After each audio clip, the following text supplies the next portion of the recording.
Hey Rashi, thanks for joining. Hey JJ, nice to be here. Thank you for having me. Oh, of course. Hey, I've been really looking forward to talking to you. I know you've been at the FTC, you help marketers, you advise a lot on privacy. And I'm really keen to get your thoughts on kind of what the FTC is doing, maybe some inside baseball. But before we get to that, tell us a little bit about you. Yeah, so I think you touched it. So I sort of live in the intersection of marketing, advertising, and privacy. And just my journey has been sort of very non-linear. I started in the brand side of the industry. So I used to work at Samsung and did some work, and Samsung and VW is where I started like the brand work. And I did all of the media and advertising and social for them. Then I spent a lot of time in the agency world, group and publicist shops, and also a couple independent shops. So that's where I say the rubber meets the road. You get your hands dirty, you see what happens on the front end and the back end.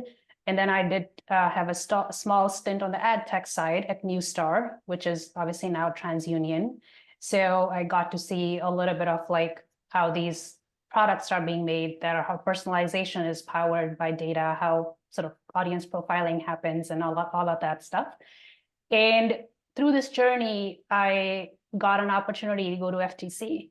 So I was appointed as the White House Presidential Innovation Fellow, and I was asked to help FTC really at the intersection of advertising and privacy as they were trying to sort of understand the industry better, understand sort of like what goes on the back end, who are the players, what happens with the data, all of the usual stuff that we take for granted.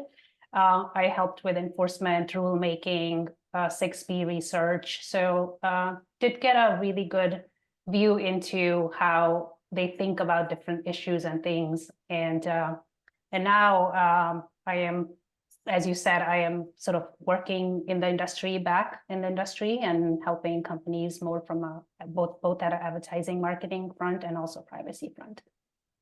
Rashi, it's so amazing. Like it's like the intersection between those two. Like I've just never seen anything like it. Like it's just so important right now. So I wanted to ask you, like, I mean, of course, the FTC, they're out there with a position on targeted advertising, right? That it's surveillance capitalism. You kind of hear that word thrown around. So that tells you how they're thinking about it a little bit. And what I wanted to ask you is, you know, from a marketer's perspective, especially, right, which you've been across our business and been behind some of the inner workings of how ad tech works. How would the FTC approach something like that? Like they're passionate about targeted advertising. They think it's surveillance capitalism. What happens next? Is there some kind of framework that they follow? Yeah, so it's actually very interesting that you asked that question, because when I started working there, I was trying to get my footing because I was like, I'm a marketer. What am I doing in a regulatory environment? And I am not an attorney. Like, how do I connect the dots and how do I be useful? So I sort of brought a page with me from the marketer's playbook, where how marketers approach things is we're very much looking at like a funnel. Who are we trying to reach? Who is your audience? How are we going to find them? What data do we need about them to really target them effectively and efficiently? And how are the different sort of tools and products that are out there available for us to make that happen? And I saw a very similar sort of a notion that I feel how FTC operates, at least how I approached my work at FTC, was really looking at a big picture of like, what are the different types of data that are causing consumer harm? What are the different areas that are being exploited and the harms that come out of it? So number one, types of data, like location, health, sensitive data. Second is, how is the data collected?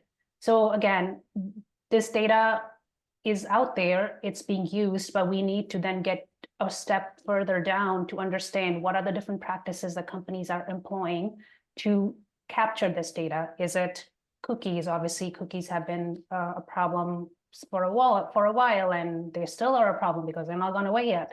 And what is the next thing? Pixels, tags, there are a lot of other newer innovative technologies that companies are starting to find, whether it's how our data being anonymized. So yes, you're collecting sensitive data, but then they're employing ways to anonymize data to make some of the business practices possible. So hashing comes to mind. And then third is any regulator, FTC or anybody, the companies out there are doing a lot of different things. Some are right by the book and some are not, and they want to enforce their authorities and help the consumers, right? So that's where enforcement comes in. But to me, enforcement by itself is a whack-a-mole approach. You can only go so far, and you can only put to task so many companies. It's just, there's just limit to how many people or how many companies you can approach and take action on. So they really need to go upstream. So that was a third thing I found, was a desire and effort to go upstream so that there's change in the ecosystem. You're not sort of like doing onesies, twosies. You are actually trying to make a change that is broader, bigger, and has a ripple effect in the industry. So that's where, for example, data brokers come into play.